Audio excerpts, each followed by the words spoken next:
Okay, good morning, good afternoon, good evening, and welcome everyone to this third session of our evidence dialogue series on what works for investing smarter in climate action, co-hosted by 3IE and the What Works Climate Solutions.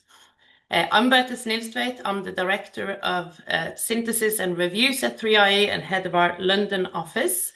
And I have the pleasure of chairing this third panel. So I would like to start by warmly welcoming and thanking our panelists for joining us today. So we've got Sven Horton, who is the Deputy Director of DEVAL, Jonathan Stern, who is Lead for Impact Evaluation at FCDO, Dr. Philip Osano, who's the Chief Operating Officer of the Landscape Alliance, Andile Mandunsela, who's Director of Innovation and Equity at the Pan-African Collective for Evidence, or otherwise known as PACE. Neha Sharma, Results, Impact and Knowledge Unit Lead for the Adaptation Fund. And really lovely to see so many joining us online. It's always nice to know who we've got with us. So please put your name and affiliation and location in the chat function as we go. So over the past two sessions, we've covered significant ground. We opened by taking stock of the state of the evidence, charting both the promise and the gaps in what we know about what works, for whom and at what costs for climate action. In our second session, we turned to harder questions around why building a stronger evidence base has been so difficult, discussing the methodological challenges, structural barriers and political economy considerations that are at play there. But generating rigorous evidence on climate interventions is not enough for evidence-informed climate action. Evidence must be demanded, valued and used by institutions and decision makers responsible for climate investments. So today we focus on what it takes to build a culture of evidence use among the institutions and decision makers who hold the levers of climate investment. What are the structural and practical barriers that prevent decision makers from seeking out and acting on evidence, and what can be done to overcome these hurdles? Our panelists today will bring a range of perspectives that are directly relevant to this challenge. A few housekeeping rules before we start. Please submit questions using the Q&A function, not the chat function. And if you would like to direct your question to a specific panelist, please also note that. And we'll try and bring in as many questions as we go that we're able to. We also encourage you to share your reflections on social media using hashtag evidence dialogues and tagging us on LinkedIn. So now let's get started with the first question. So we've talked a lot about why evidence is difficult to produce, but what are the structural and practical barriers on the demand side? And what has worked in breaking those barriers down? Let's go to you, Jonathan, first on this.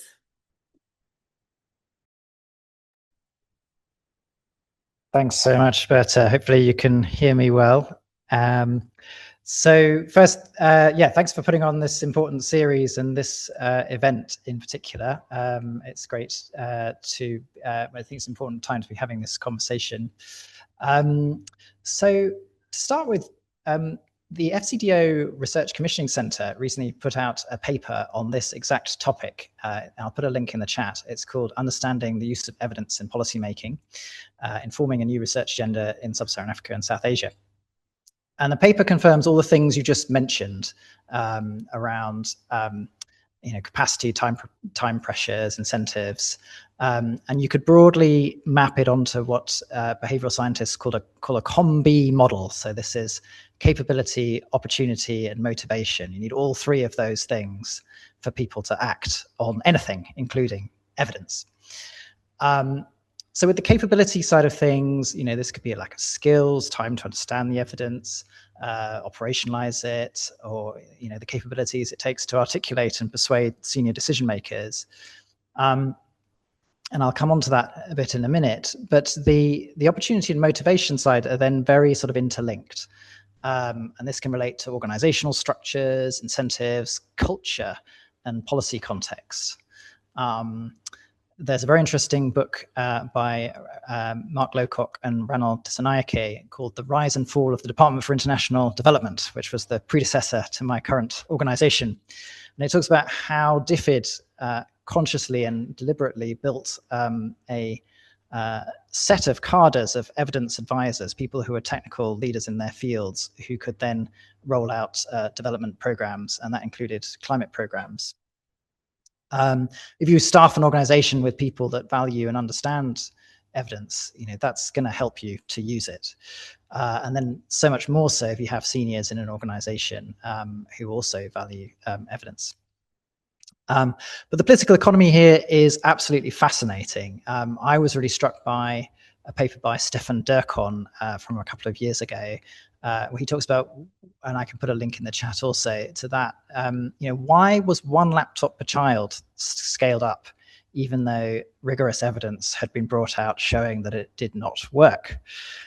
And in the paper, he talks about how politicians, evidence is one thing, but also they want to do what's salient, what's marketable, what's going to win votes, what associates them with giving something tangible and perhaps modern to people. And so his thinking is, well, then we've got to focus on generating evidence that the politicians and the policymakers are actually interested in, and potentially even influence the public debate in doing so, which I think is something we really need to do in the climate sphere. I think that's one of the areas, both in development and climate, where there's an opportunity.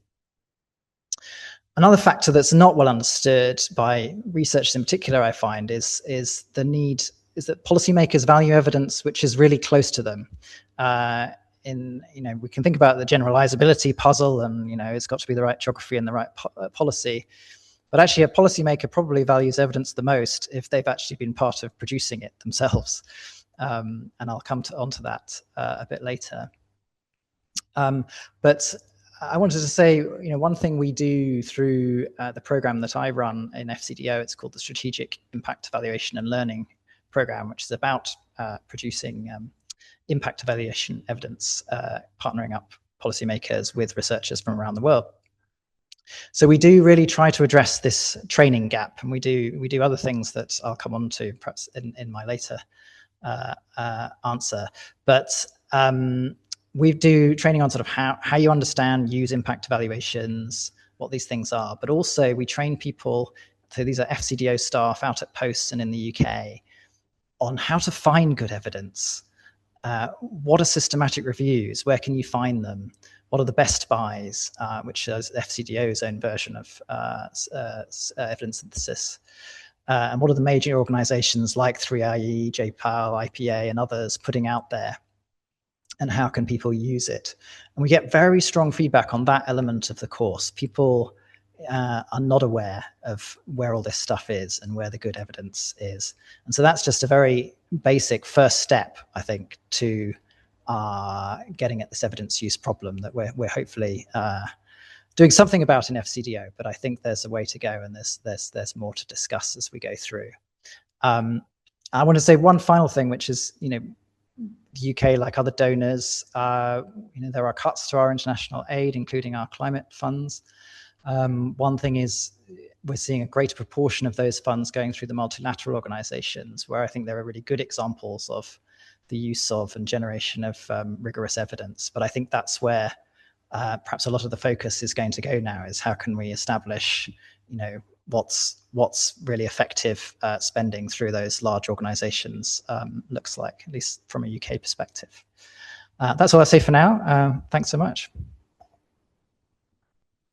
Thanks, Jonathan. Lots of great points there and some good references. Neha, over to you. Thank you so much, Bertie, for inviting the Adaptation Fund to this webinar and for this question. And Jonathan, a lot of what you said, of course, really resonated. So I'll try not to repeat, though I think some of the central themes will remain the same. And in my career, I've often been in institutional roles where I'm responsible for driving organizational impact and the demand for evidence. And before I joined the Adaptation Fund, I was at the Climate Investment Funds where I was leading evaluations, and at the Adaptation Fund, I'm using evaluation. So a lot of my intervention is coming from both those sides of generating the evidence and then being responsible to use it.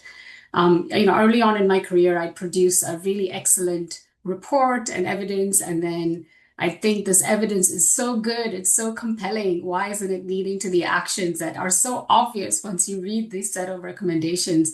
Of course, over time, I realized that if the solutions were as simple, they would have already been implemented. And I think that change in the mental model has helped me a lot in making sure that organizations are demanding and then using the evidence. So the question reframe is, what is preventing this action or recommendation from being the norm versus why isn't it being used? And I think that really goes into a lot of the things that, for example, Jonathan was saying and your question alluded to in terms of institutional realities and the political economy. And there may be a few lessons that stand out to me. And I think the first one over my career has been that the quality of evidence really matters. And I know this is something that you dealt with in the webinar on producing evidence, but it's the quality of the evidence and the perception of its quality. So the evidence has to be rigorous, but it has to be seen as credible, relevant, and usable. And that really matters in both the demand and then the uptake of the lessons. I think too often reports are quite technically strong, but maybe difficult to navigate or a bit more academic in nature or disconnected from the precise questions that need to be answered. They may be in the periphery or maybe too broader or not specific enough, or people don't trust the methods. Sometimes evaluations can be based on a lot of perception surveys, for example, especially when it's systems or institutional level evaluations, and people may not trust those who were maybe interviewed for them. So I think we have to rethink a little bit the perception of the quality of evaluations and evidence, in addition to the more objective quality of it. Second, I think we need to rethink what we might mean by evaluation use, and Jonathan was alluding to this as well. But a lot of the evaluation literature is demonstrating that influence is rarely immediate. It's more indirect, it's gradual, it's cumulative, and it's shaping what people think a lot before it shapes what people do. So evidence is likely to change minds before it actually changes decisions. And I think we need to give ourselves credit for that, and also understand that this is part of the process. Because we've already said this before, but actual demand and use will be influenced by institutional norms, political priorities, stakeholder interests, organizational incentives, and personal experience and relationships. And that's my third point. It's on the relationships, because I think building trust with the intended users goes a long way in actually leading to the uptake. And I think this is sometimes underestimated, but it's not just about the overall culture of leadership and management asking for the evidence or setting up formal processes that make sure this evidence is used. But the ownership piece and the relationship piece, I think, is really, really important. And I think the political environment is the relationships, because it's all about trust, credibility, and ownership. So I think these are three things I'm learning, trying to implement, and can continue to build on. But ultimately, I think if we provide the right evidence at the right time for the right decision with strong relationships and credibility, I think the demand for evidence can grow. Excellent. Thank you, Neha. Sven, over to you. Yes, well, thank you. First of all, thank you for having me and for this interesting discussion. And for me, actually, this discussion actually shows that we're we're very deep into the spirit of the Agenda 2030, even though it's slowly phasing out. But it's one of those topics where if you look around in the world, I feel like, you know, a number of countries, governments in the global south are far more advanced in the how they're using evidence for public decision making and having just evidence-based decision making built into their institutions compared to at least my country, Germany, where I'm currently working. So, and as a typical German, we're not so good in positive communication. Let me start first with again repeating or adding some of the things that don't work. And basically, you know, if we look here at, you know, it's classical political science theory. What is the institutional logic of a ministry? So that's part of the executive branch of government, filled with, you know, on top politicians, but then with civil servants.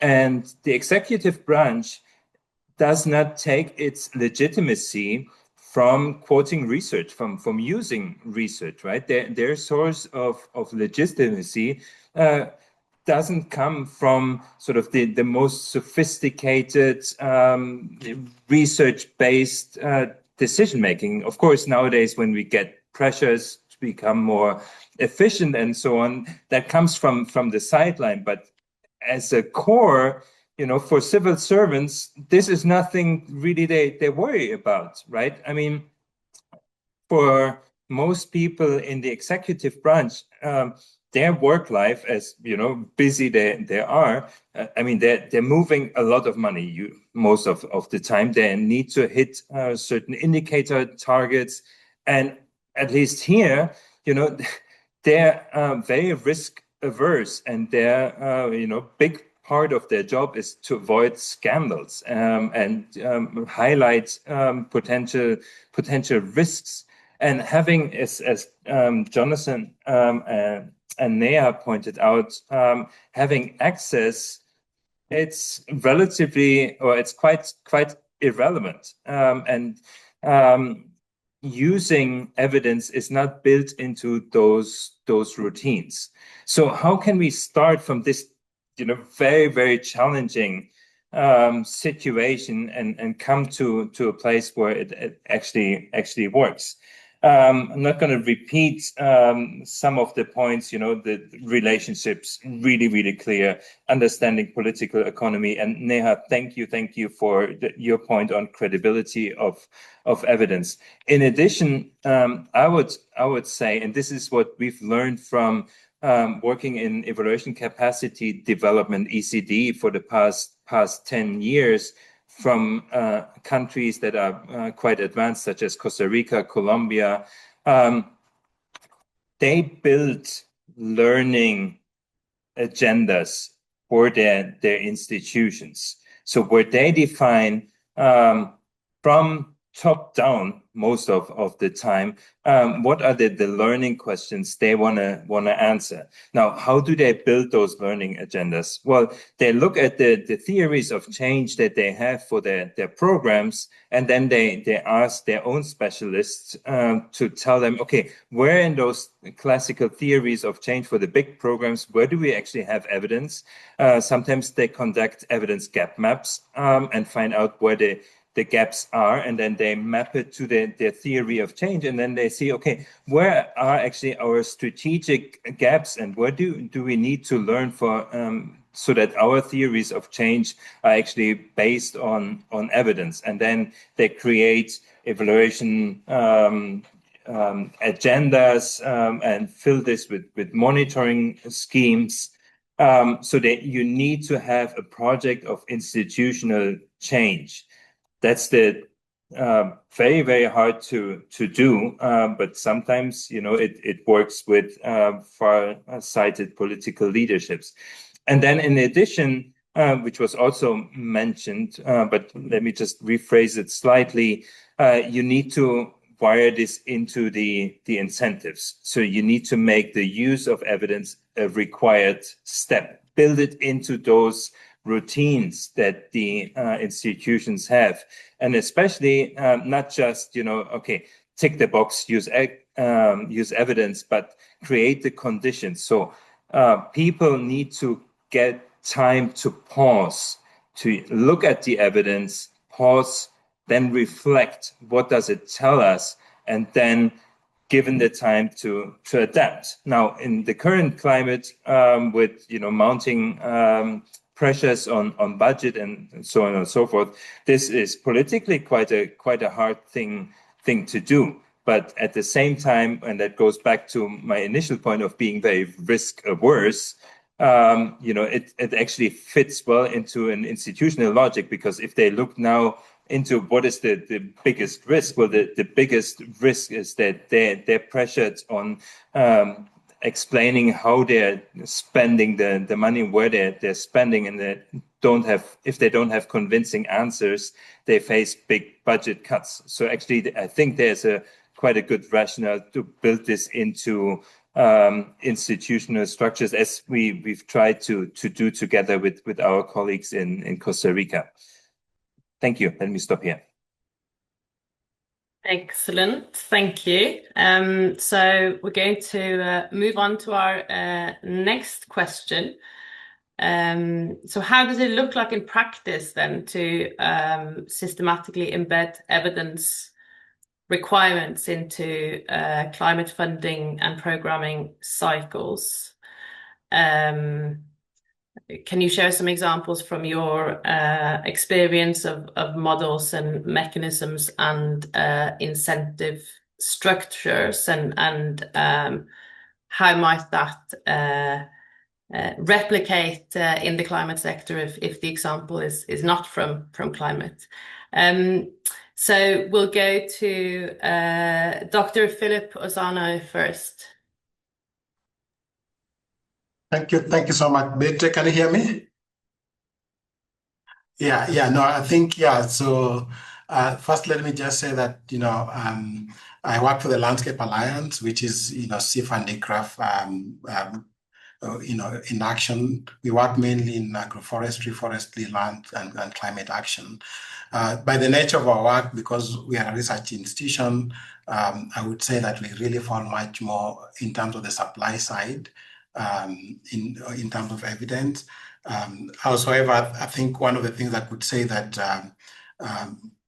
if we look at the demand on evidence and how that might work in the climate action, we have had experiences where some of the work that we've done over the years have actually really led to policy change, and in some cases also practice change, like on the ground. So I think from a positive point of view, one example I give is that we did decades of work on agroforestry, not only until 2014 that we had India, which was the first country in the world to develop a national agroforestry policy. And since then, we've seen many countries adopt like policies on agroforestry.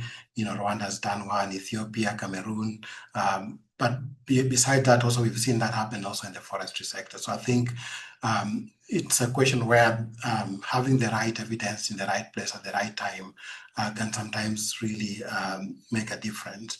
In terms of, and I also speak as somebody who's, before I joined Landscape Alliance a year ago, I was actually for 10 years working for a science policy institution called Stockholm Environment Institute, and I spent 2 years at the African Union Commission working on developing the African agricultural policy. So I've also had the opportunity to interact and be on the demand side.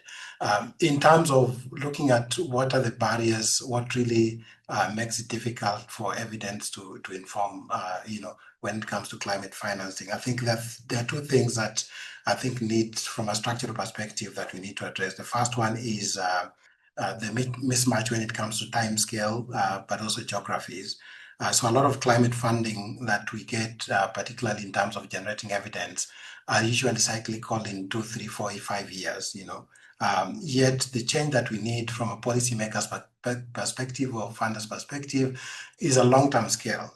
We are talking about decades of change. So I think we need to find ways in which programming and climate finance programming is designed or should be designed in a way that it has that kind of long-term view. That's a big one structural issue that needs to change. The second thing, when it just comes to practicality of, if I look at the national institutions that we work with, whether they're ministries of agriculture, ministries of environment, and so on, is the question of, because we have, how do we arrive at a point where we have alignment in funding? And we can start with multilateral funding for climate. I mean, we have proliferation of funds. We have adaptation fund, we have global environment facility, we have green climate fund, and many other funding. But all this funding comes with a demand for specific theory of change, specific reporting guidelines, and so on. So a lot of experts or colleagues that work in the policy space and in the practitioner space in government and non-government organization are spending incredible amount of time trying to develop all these kind of systems for reporting, and we don't have a sort of like alignment. So I think that would be one way in which we can think about, how that structural issue can be dealt with. I wanted to talk about models at work, and I think one of the things that we've seen is whenever we have sort of like designed for climate funding or climate financing, it could be helpful in terms of just making sure that we put it as a requirement for generating like what is the evidence gap and evidence baseline. We have experience having worked with 3I in terms of developing an agroforestry evidence gap map for the all. We looked at about 396 different studies across mostly low and middle income countries, and that helped us to establish like a picture of what is working well and what is not working well. So that allows for investment, or that is directed investment, where what is working well can be scaled up. So there the investment target is to target the scaling up. Where is not working well, the investment could be about what reforms might be needed in terms of the structures of the fund of financing. And then I think also in terms of the experience we've had, I think when particularly it comes to how do you work across multiple jurisdictions, when you can actually also promote shared learning and evidence. One of the most successful program we have is called Greening Africa program, which is now almost operational in about 12, 13 countries across Africa. And there, I think one of the key lessons that we've learned, and I think which calls for reflection when you talk about evidence, is that I think we have a tendency of looking at evidence that only comes from scientific studies, in peer-reviewed published literature or systematic evidence, but actually the best evidence of what works actually comes from practitioners on the ground. And we've seen farmers really, because of their practice that is built over a generation of time, that actually they have solutions that actually work. But because in most cases, some of the solutions are not codified in documents or papers by people that are, scientists, they're kind of neglected. And so we are losing a lot of evidence that itself is not necessarily captured in peer-reviewed articles and so on, but from the practice and day-to-day activities of the farmers and then land managers and pastoralists and so on. So I think we need, as we look at evidence and how that's generated and the credibility and the ownership, we need to think about how we are able to capture and also really invest in climate action that can scale up, and promote this kind of evidence. So I think I would maybe, because of time, just stop there. But I'm happy to think about, how else can we think about replicating based on some of the experience we've had and some of the, ways in which we can actually be able to promote much better collaboration when it comes to closing the gap between demand and supply at national level, at regional level, and basically also going across geography, because right now I think that's one of the structural issues that we have. We focus a lot on countries and countries programming, but there's very little that goes around, shared transboundary resources, for example, when it comes to climate action, when that makes sense because of different political conditions even in countries which share the same transboundary resources. Excellent. Thank you so much. Andile, over to you. Thank you so much, Bertie, and thank you so much for the invitation to join this very important conversation. So I am coming in from a perspective of a knowledge broker, and I see embedding evidence as not a single activity, but as something that needs to happen throughout the entire policy and programming cycle. And I'm pretty sure our colleagues on the call will agree with me on that one. So I'm going to share our experience where we conducted research to assess the use of evidence in South Africa's just energy transition, to understand how evidence is used in policy and implementation as well. And we found that there's quite a few ways in which this is done. The first one is that at policy design stage, legislation and strategic frameworks that guide implementation are grounded on research and consultation, but also they're grounded on constitutional principles as well. But also within government institutions themselves. So there are dedicated research and monitoring functions that are helping to ensure that evidence is continuously used to inform decision making. But perhaps the most interesting one is that within implementation organizations themselves as well, there are research is increasingly embedded through dedicated research units within those organizations. And these embedded research functions ensure that evidence is part of everyday decision making as well. And one of the strongest message that we found whilst we're doing this research is that actually the evidence does not stop when the program starts. So you might think that, okay, we're going to design this program, it's going to be evidence informed, and then we'll come back later to evaluate. But what the participants were enforcing was that actually it should be part of the day-to-day implementation. And what they sort of highlighted is that monitoring systems, capturing lived experiences, and something that they refer to as community-led evidence are some of the ways in which we continue to learn throughout the implementation. And therefore, that means that in spaces where formal evidence is limited, then this sort of learning from implementing is how we are able to gather evidence, because the just energy transition in South Africa is relatively new. So there isn't a lot of formal evidence that exists in the space, but how we can then sort of capture our learnings is through ongoing implementation of projects. So we're not going to wait for the project to end and then do an evaluation and then we say, oh, now we have evidence, right? And then perhaps the most exciting one is that we are seeing in the climate space in South Africa a move towards the institutionalization of evidence use. I think an example that I have top of head is the Department of Forestry, Fisheries and Environment, where they're developing a science to policy interface. And this interface will sort of define how you institutionalize evidence within that specific department. It will establish systems on research priorities. If you have 10 questions that need to be answered, how do you prioritize? But also it's going to detail how you strengthen collaboration between research institutions and policymakers, because speaking to some of the themes that have come out around relationship building and how that is also quite important as well. So when I reached out recently to a colleague to say, okay, we want to develop an evidence base to help the implementation of your work, I was quite amused that the response that I got is that actually you don't have to raise awareness, you don't have to advocate, you don't have to do all the other things to get to institutionalization, because that is already a thing. And really the evidence base that you are developing for us speaks already to the guidelines that we have and really is needed, and there's great demand for it. So to me, this is what embedding evidence looks like, really, where it's no longer dependent on an individual champion. So I think some of you might know that sometimes it helps when you know an evidence champion within a government institution, and then it's great, but then when they go, then it's done. But I think we are moving towards creating systems that will really enable the use of evidence, whether we have those champions or not. And I think this is a really nice sort of direction in which we are heading. And I'll touch on the funding a bit. So I think funding should then increasingly award these types of systems. I know easier said than done, right? But I think funding should really recognize these systems, the value of these systems, and how then we ensure that we continuously replicate this across various departments as well. But I also want to give an example from the National Department of Planning, Monitoring, Evaluation in South Africa as well, where they've developed a methodology for expenditure reviews. And what this looks like is that they are assessing where public resources are spent and sort of where future investment therefore should focus on. And I see this quite as an evidence, quite informed way of budgeting and looking at resources and spending as well. And this is something that we're also trying to do within the just energy transition as well. Thank you, Betty. Thank you. Some great examples there already. Over to you, Jonathan. Thanks, Berta. I'm going to talk about sticks and carrots. So I talked about behavior change models before, but let's go back to basics. So we have mostly sticks in FCDO to get people to use evidence, but hopefully with a bit of creativity around that.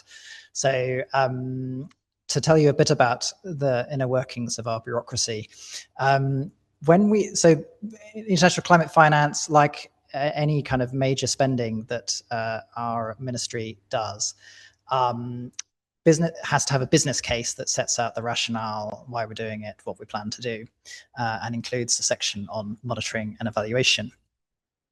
If the value of the business case is over £40 million, it has to go to a committee of seniors called the Programme Investment Committee, and there the chief economist, scientist, head of audit, and other seniors have a say in whether it goes ahead, and basically whether they recommend to our top civil servant that he should approve the proposal.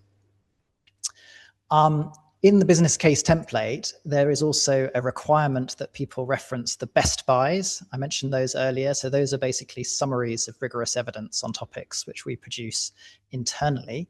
And they're moving in the direction of applying more and more rigorous synthesis techniques and also publishing more of them externally. So watch this space. This does, in our experience, bring about evidence use, but not necessarily, well, it can bring about perverse incentives. So referencing an evidence source does not necessarily mean you're using the evidence correctly, but I would certainly argue this is a step in the right direction. So before business cases get to this committee of seniors who give it the go-ahead or not, we also have something called the Quality Assurance Unit. This sits in the chief economist's office and is essentially a small group of economists who scrutinize the business case and give advice to the leading policy officials on the case. Now, they can't say this case should not go ahead, but they score it and provide a recommendation to the board, and they give the policy team a chance to sort of revise and resubmit based on those recommendations. If you get the very top score, you actually don't have to go to the board. That's a new rule that's just been introduced in the last year. But generally, it's just a recommendation that independent unit makes. But it still carries quite some significant weight and introduces some independent scrutiny in the process. And those are evidence people. They're sort of economists based in the UK that provide that input. When it comes to climate finance specifically, there are also a sort of set of indicators which we require all of our climate finance projects to report on. I've been involved in the design and implementation of some of these. So we measure things like, for a forest program, the number of hectares that are sustainably managed, the hectares of ecosystem conserved, and we even try to estimate the value of the ecosystem services conserved.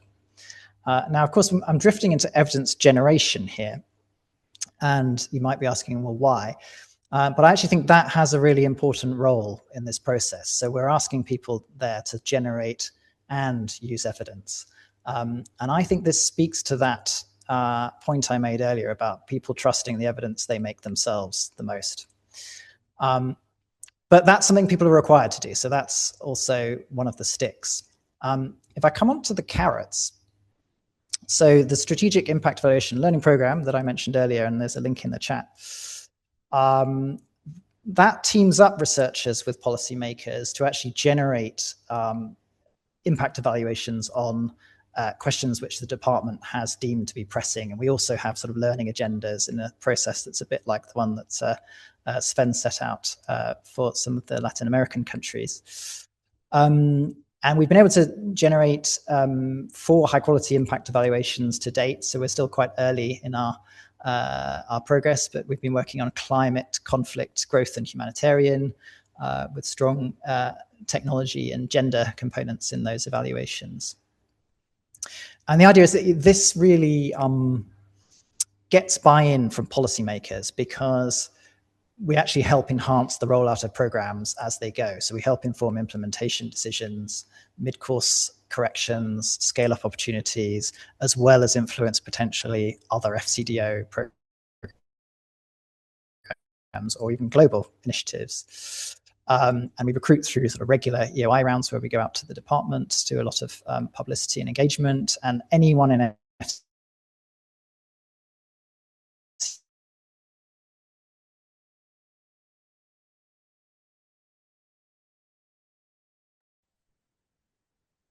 So I think perhaps we've lost Jonathan, unless, yeah.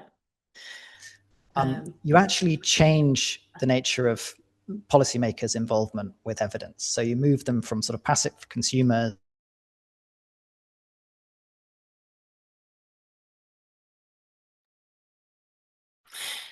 So you're breaking up quite a bit, Jonathan. Just as I was getting. Do you want me to try and repeat anything, or I was just coming to the end of what I was going to say? No, give it a go with a quick repeat. Yeah. So I was saying, policymakers co-producing evidence with researchers is a way to turn them from passive consumers of evidence into creative participants in the process. And if anything is going to sort of give people ownership and buy into the use of evidence, it's if they've actually produced it themselves. And that's something we try to do through the SEAL program. You can't do this with everything, right? It's quite expensive to run impact evaluations, but we certainly believe that having it in the set of tools is part of what's going to generate this evidence appreciation culture and understanding of what goes into it. The final thing I'll say is another thing we're trying with the SEAL program. It's too early to see the results, but we require all of our projects to do these evidence use plans.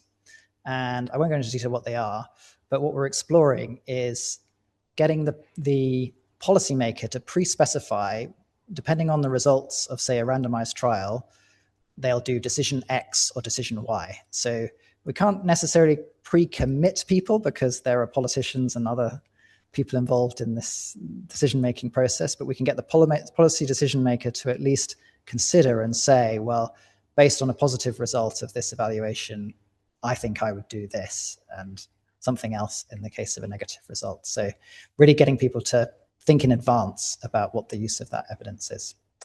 And I'll stop there. Thank you. Great. Thanks, Jonathan, for sharing all of that.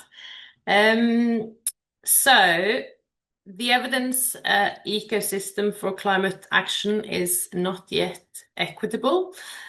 Too much of the research agenda continues to be set, funded, and conducted by institutions in the global north. From your experience, what would it take to genuinely shift ownership of climate evidence agendas to the institutions and communities most affected by climate change? And we'll go to Andile first. Thank you for that. I'm going to try to be very quick as well, looking at the time.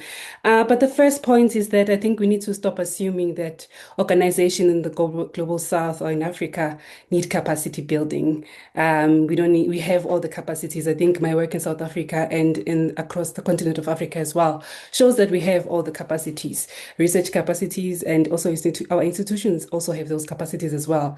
In fact, it might be that Global North needs to learn from us because we are quite far ahead. Yes, it's been agreeing with that. We are quite far ahead with some of these things as well. But the challenge is that we end up then implementing agendas set somewhere else, not for us, not by us. So I think an important thing there is really to shift where the money goes, because usually you get a Global North organization that then partners with a Global South organization for them to implement. But actually, Global South organizations have the capabilities, they have the credibility, they have the partnerships. I always say when I speak about this that we can set up a consortium today, start implementation today. That's how ready we are. We don't need 4 years, we don't need 3 years. We have those capacities ready today. So if you can just shift the money also today, we will start the projects and we will have the impact that we want. But secondly, we really need to do away a bit with hierarchies that define trustworthy evidence. I think this speaks to a point that was made by Philip. We have these hierarchies that sort of define which evidence is more trustworthy. Especially if you look at the just energy transition in South Africa, where there isn't a lot of that trustworthy evidence that exists. practitioners and government colleagues are telling us that there are other things that count as evidence, and we really need to move towards valuing different forms of evidence equally. So we are finding that community experience, indigenous ways of knowing, lived experiences, administrative data, and also lessons that are emerging from ongoing programs are very great sources of evidence, and we definitely need to move towards that.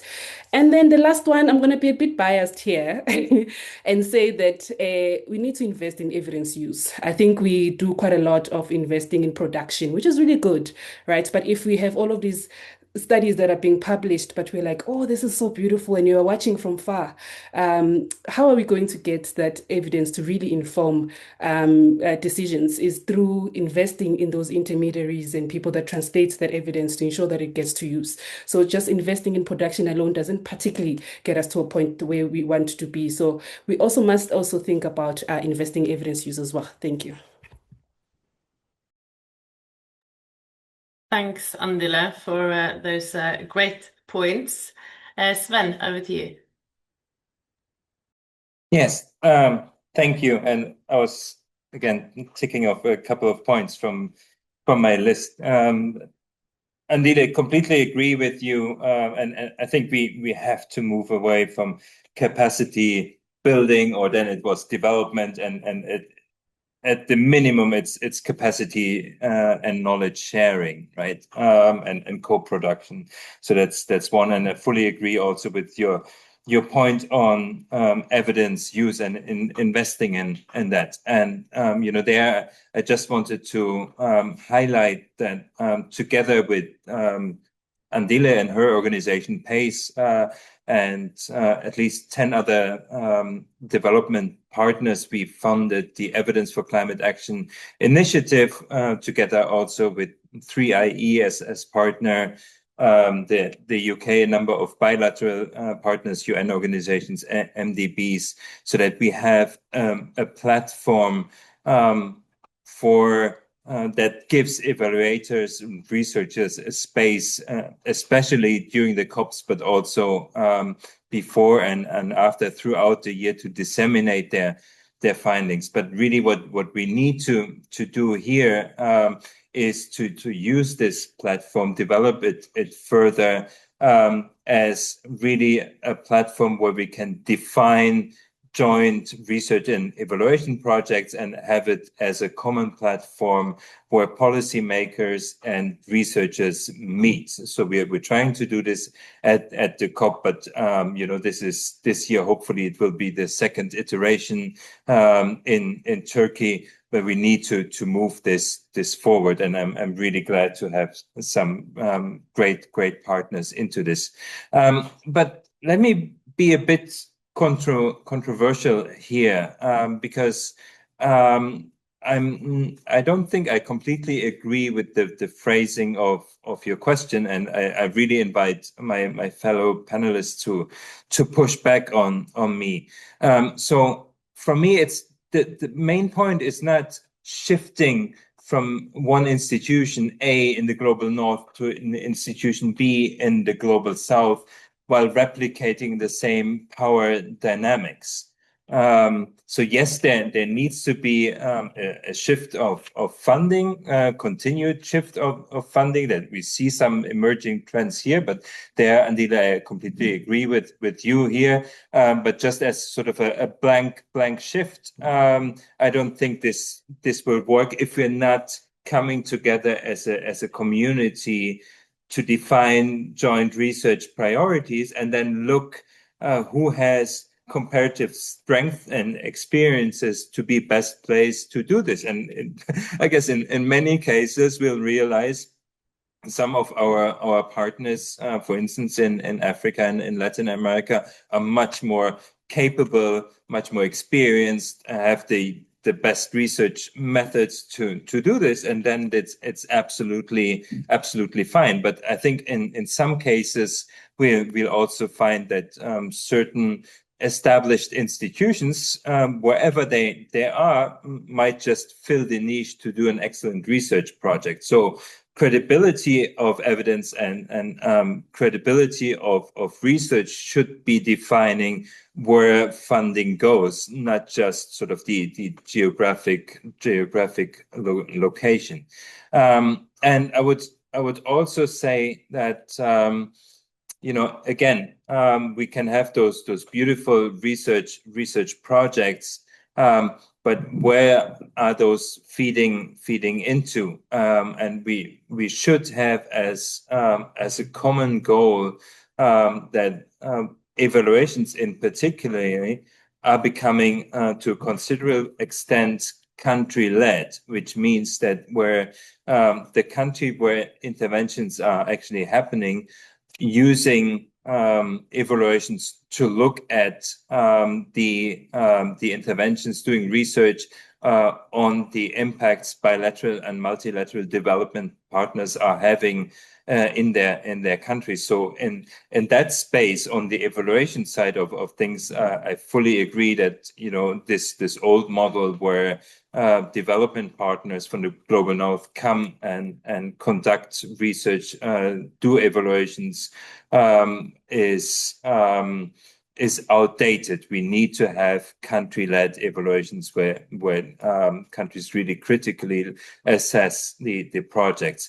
But at the same time, again, just fully moving into this direction doesn't cut it, because currently, a lot of funding for certain initiatives is still coming from traditional development partners or from new development partners in the global north. And if we completely abandon our research and evaluation here, we do actually have a problem of accountability and learning in some of those places where at least some of the funding comes from. So my point here is, let's look at who is best placed, best situated in doing the research, and where do we need to learn, where do we need research and evaluation projects for more accountability purposes, and to which audience, and then as a community get together and decide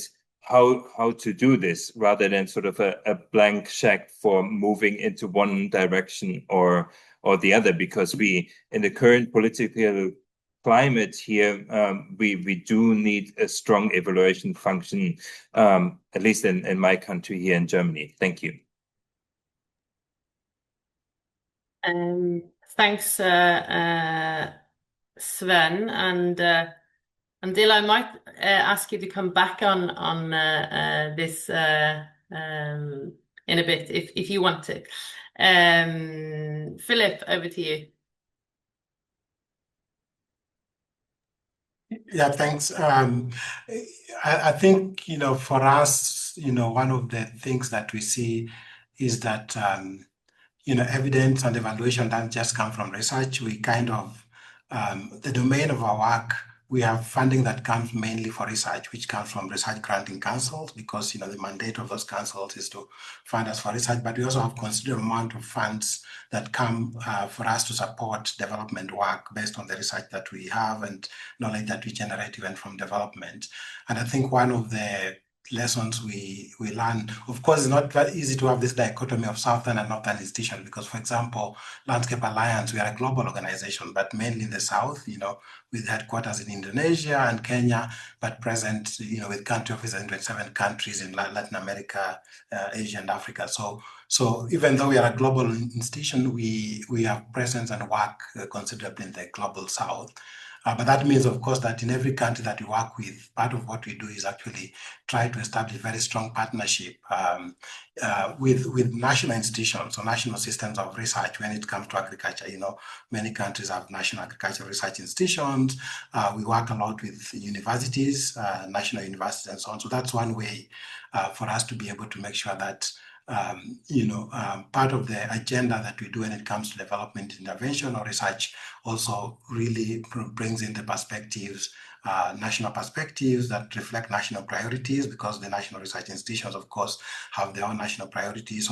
So that's something that's considerable for us. But that I say that because I think part of what we need to look at when it comes to bringing sort of like perspectives and voices from the South is at the institutional level. So every institution has to then have this way and mechanism of making sure that whatever kind of interventions are there, there's a mechanism that systematically allows for involvement, collaboration on a very stronger basis with national institutions, National Farm Association, and so on. But beyond the institutional level, I think we also need to look mostly at, I think, the program level, and that's something where I think we need to see how we can improve in terms of co-designing research agendas, particularly with communities that are affected.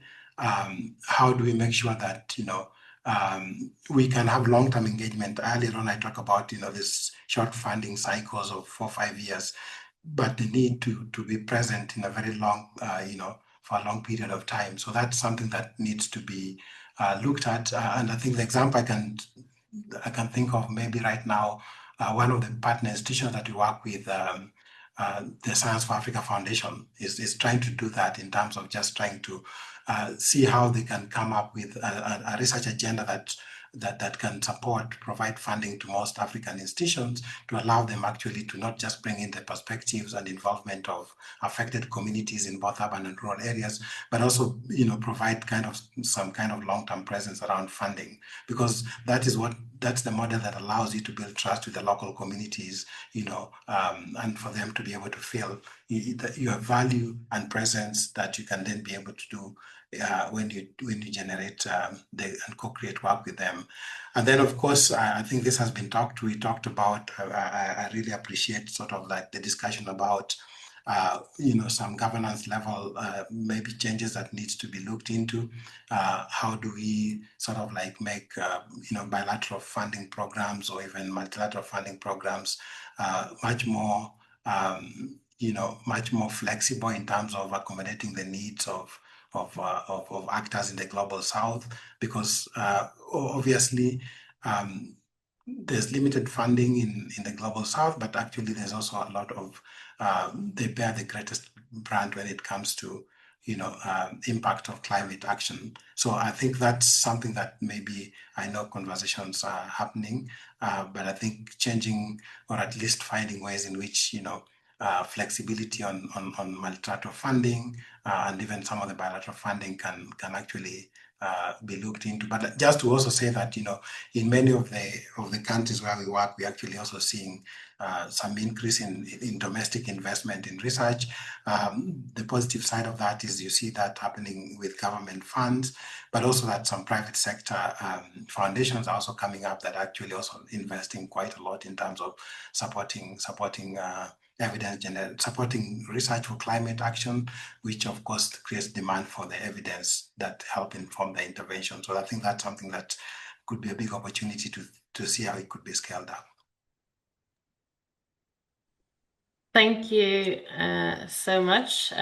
We don't have much time left, but we're going to go to Neha, and I wonder if you also want to just comment briefly on, there's a question about long-term evaluations of sustainability, and mention of that the adaptation fund has done some. So if you're able to speak to that briefly, or maybe direct folks to resources on that would be useful. Thank you. And sorry, we're a little bit short on time, but I just wanted to add to the previous question that we spoke a lot about Southern institutions and nationally and country-led. I wanted to emphasize the local aspect of this, because especially for adaptation and climate, a majority of the action is local. So this is, a focus on communities, not just national actors, but community level actors. And we see that people are adapting every day. This came up a lot in the webinar today. But we find that research consistently finds that perspectives from the local actors are really underrepresented and not necessarily shaping the evidence that's being created or the questions that are being asked. And just 2 points on this. One was that we really need to broaden, and this was said before, what counts as evidence. So local knowledge, indigenous knowledge, practitioner experience, community-led learning, these all need to count as evidence. And local actors need to be involved from the beginning in defining the questions. Like what are the gaps needs to also come from the local actors, not only how to fill them. I just wanted to make those points in the previous question. I think the chat question is referring to our ex-post evaluations, which are just excellent. So our evaluation unit is going back after a few years of project closure to look at what the impact on sustainability and scale was on these projects. And I really want to commend our evaluation unit for taking that work on, because it's giving us a lot of lessons on what happens after project closure. And adaptation fund projects often go up to 10 years. So we do fund long-term, especially locally led adaptation projects. But really, even if they're 5 years or 6 years or 10 years, what happens 5 years after closure is something that very few agencies are able to look at.